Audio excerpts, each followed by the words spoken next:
Hello students, good morning all of you. तो students, आज हम बायोटेक का एक नेक्स्ट जो पार्ट है एप्लीकेशन के अंदर वो पढ़ने वाले हैं। आज हम स्टार्ट करने वाले हैं एप्लीकेशन इन मेडिसिन्स। ठीक है स्टूडेंट्स, तो अब हम बायोटेक की एप्लीकेशन को मेडिसिनल फील्ड्स के अंदर अप्लाई करने वाले हैं और देखते हैं इसके अंदर कौन कौन से हमने एप्लीकेशंस हैं हमारे इसके अंदर और किस तरीके से क्या करते हैं वो हेल्प करती हैं इस मेडिसिनल फील्ड्स के अंदर। और सेकेंड थिंग्स, इसको लेके कौन कौन से क्वेश्चन है, जहाँ से क्या आता है क्वेश्चन बनते हैं सीबीएसई बोर्ड के अंदर और कहाँ से इंपॉर्टेंट थिंग्स ये क्वेश्चन यहाँ आ सकते हैं, ये आने के चांसेस ज़्यादा हैं। तो स्टूडेंट्स, सबसे पहले इसके अंदर पढ़ने वाले हैं द मोस्ट इम्पॉर्टेंट टॉपिक इसके अंदर, और वो टॉपिक है जीन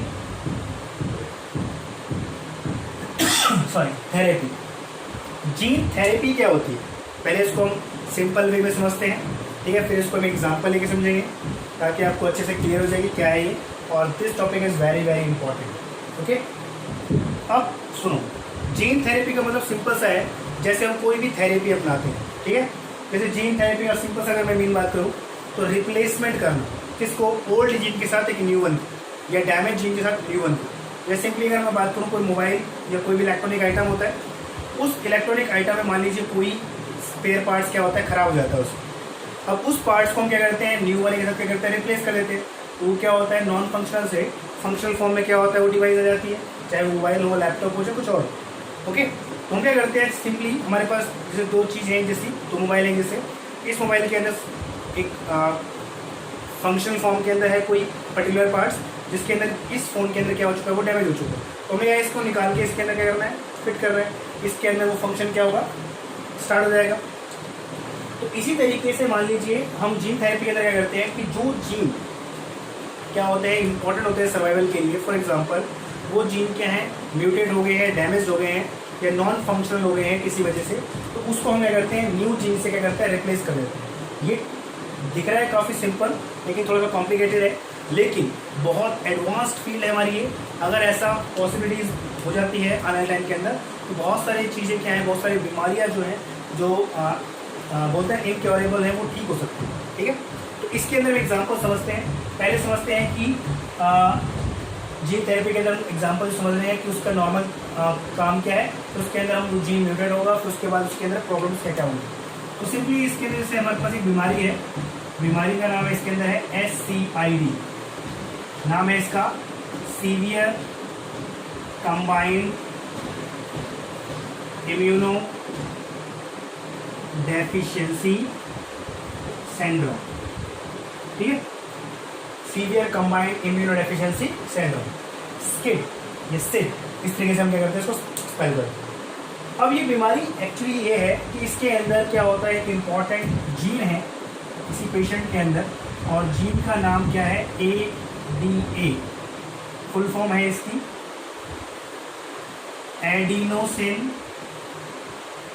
डीएमिनेज, ठीक है। एब्रिविएशन क्या यूज़ करते हैं हम, ADA जीन में बोल देते हैं इसको, ठीक है।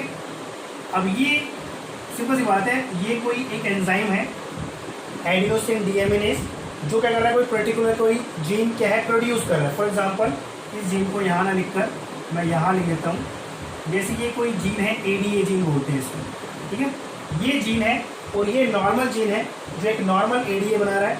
ADA means adenosine deaminase. अब इसका काम क्या होता है, इसका काम ये है कि ये बॉडी के अंदर जो बोन मैरो सेल्स होते हैं, जो बोन मैरो टिश्यूज होते हैं, इनकी प्रेजेंस में बोन मैरो सेल्स क्या करते हैं, B cell and T cell क्या करते हैं, प्रोड्यूस करते हैं।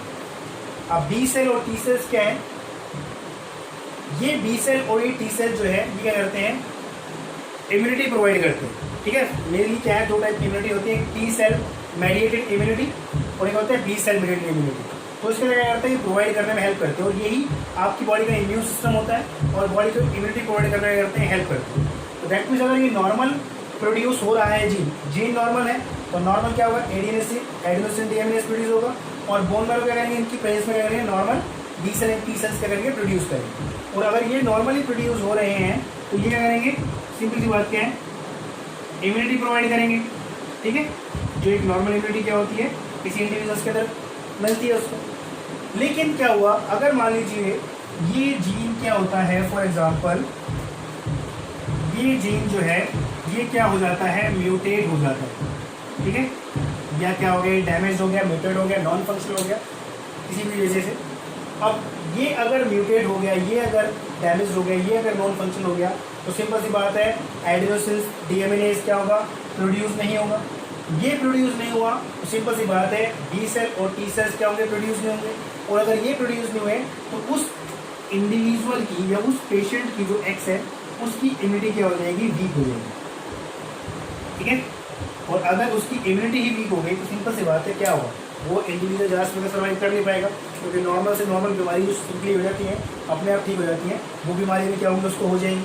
और अगर कोई बड़ी बीमारी उसको हो जाती है तो वो ठीक नहीं होगी, और ठीक नहीं होगी तो क्या होगा, वो सर्वाइव नहीं कर पाएगा। तो बहुत प्रॉब्लम है इस बीमारी के अंदर, दैट इसको क्या बोलते हैं हम, सीवियर कंबाइंड इम्यूनोडेफिशिएंसी सिंड्रोम। अब इसका ट्रीटमेंट क्या है, इसका इलाज क्या है, इसका प्रोसीजर क्या है।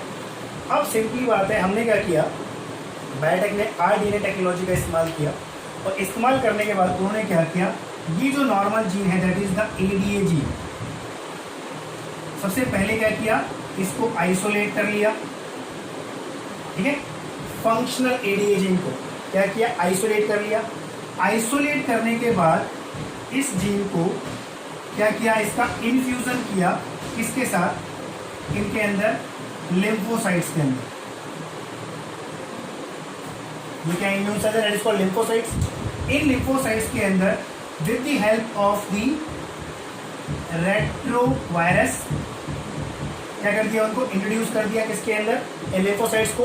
और इन लिम्फोसाइट्स को क्या करा दिया, इन्फ्यूजन करवा दिया किसके साथ में, बोन मैरोस के साथ। अब सिंपली बात है कि इसके अंदर क्या आ गया, और ये लिम्फोसाइट्स जो है हमने आइसोलेट किया है, इस लिम्फोसाइट्स को भी कहाँ से आइसोलेट किया है, इस एक्स टाइप के पेशेंट जो है, ये एक्स कौन है, पेशेंट है, ठीक है, जिसकी बॉडी में क्या है, नॉर्मल फंक्शनल एडीए जीन नहीं है। तो उसकी बॉडी में से हमने क्या किया, लिम्फोसाइट्स को आइसोलेट किया। उस लिम्फोसाइट्स में से जो हमने आरडीएनए टेक्नोलॉजी का इस्तेमाल करने के बाद एडीए जीन को आइसोलेट किया था with the help of the retrovirus, हमने क्या किया, इन लिम्फोसाइट्स के अंदर उनको इंट्रोड्यूस किया, और इनको क्या किया, इन्फ्यूजन किया किसके साथ में, बोन मैरोज के साथ में। अब बोन मैरोज का इन्फ्यूजन करने के बाद ये जैसे ही जीन क्या होगा, ये जीन जैसे ही क्या करेगा, एंजाइम बनाना शुरू करेगा, तो ये क्या करेंगे, इसकी हेल्प से क्या बनाएंगे, B cells and T cell क्या करेंगे, प्रोड्यूस करना स्टार्ट करेंगे। और अगर बी सेल और टी सेल्स बन रहे हैं तो सिंपल सी बात है उसकी इम्यूनिटी क्या होगी, बननी स्टार्ट हो जाएगी, ठीक है। लेकिन यहाँ पर दो चीज़ें कि क्या ये परमानेंट इलाज है या एक टेम्परेरी इलाज। तो अगर हम बात करें, एक पेशेंट थी, लड़की थी, कितने साल की, 4 इयर्स, एक लड़की थी 4 इयर्स की, जिसका ट्रीटमेंट किया गया इसकी हेल्प से कब, 1990 के अंदर, ठीक है, फर्स्ट। अब प्रॉब्लम क्या है, सब कुछ ऐसा ही किया, लेकिन दिक्कत क्या है कि अगर इस प्रोसीजर को हम अर्ली डेवलपमेंटल स्टेजेस के अंदर अप्लाई करते हैं तो ये प्रोसीजर जो है एज ए परमानेंट क्योर की फॉर्म में काम करता है। मतलब अगर उसको हम क्या कर रहे हैं, 2 सेल स्टेज में, 4 सेल स्टेज में, जाइगोट के बाद उस स्टेज के अंदर क्या कर रहे हैं, इसको इंट्रोड्यूस करवा रहे हैं इन जीन्स को, तो उसके टाइम पे क्या होता है, ये उसकी बॉडी के उस सेल के अंदर क्या होता है, प्रोड्यूस होना स्टार्ट हो जाते हैं आने वाले टाइम के अंदर, और वो इम्यूनिटी जो होती है परमानेंट टाइप की क्या होती है, बन जाती है उनके। लेकिन अगर उसको हम क्या करते हैं, लेटेस्ट स्टेजेस में करते हैं, जैसे कि लेटेस्ट स्टेजेस के अंदर, तो ये एज ए टेम्परेरी काम करता है। तो इसके लिए बार बार क्या करना पड़ता है, इस प्रोसीजर को क्या होता है, बार बार क्या करना पड़ता है, रिवाइव करना पड़ता है। इससे क्या होगा, लिम्फोसाइट निकालेंगे, फिर इंट्रोड्यूस करेंगे, फिर उस बॉडी पेशेंट के लिए डालेंगे। तो इस तरीके से क्या होता है, ये टेम्परेरी काम होता है, उसको बार बार क्या करना पड़ता है, रिवाइव करना पड़ता है, ठीक है। अगर पेपर्मेंट करना है तो हमें क्या होगा, अर्ली स्टेजेस के अंदर क्या करना पड़ेगा, जीन को इंट्रोड्यूस करना है। तो सिंपल सा प्रोसीजर है, सिंपल सा तरीका है। जीन थेरेपी क्या है, सिंपल सा लॉजिक है, भाई एक जीन किसी में खराब हो गया, उसमें से उस चीज़ के क्या है, एक नया जीन डाल दो, ठीक है। वेक्टर का इस्तेमाल हमने देखा था, प्लांट के अंदर किया था, अब हम बात कर रहे हैं ह्यूमन बींग्स की, तो उनके अंदर वेक्टर का इस्तेमाल करेंगे। वेक्टर के अंदर हमने क्या किया, उस फंक्शन जीन्स को लिया, उसकी हेल्प से क्या कराया, ट्रीटमेंट कराया किसका, इस लिम्फोसाइट्स का, उनके अंदर जीन को इंट्रोड्यूस किया। इंट्रोड्यूस करने बाद क्या किया, बोन मैरो के साथ उसका इन्फ्यूजन करवाया। उसके बाद जब नॉर्मल एंजाइम प्रोड्यूस होना स्टार्ट हो गया तो बी सेल टी सेल्स क्या हो गए, बनने स्टार्ट हो गए।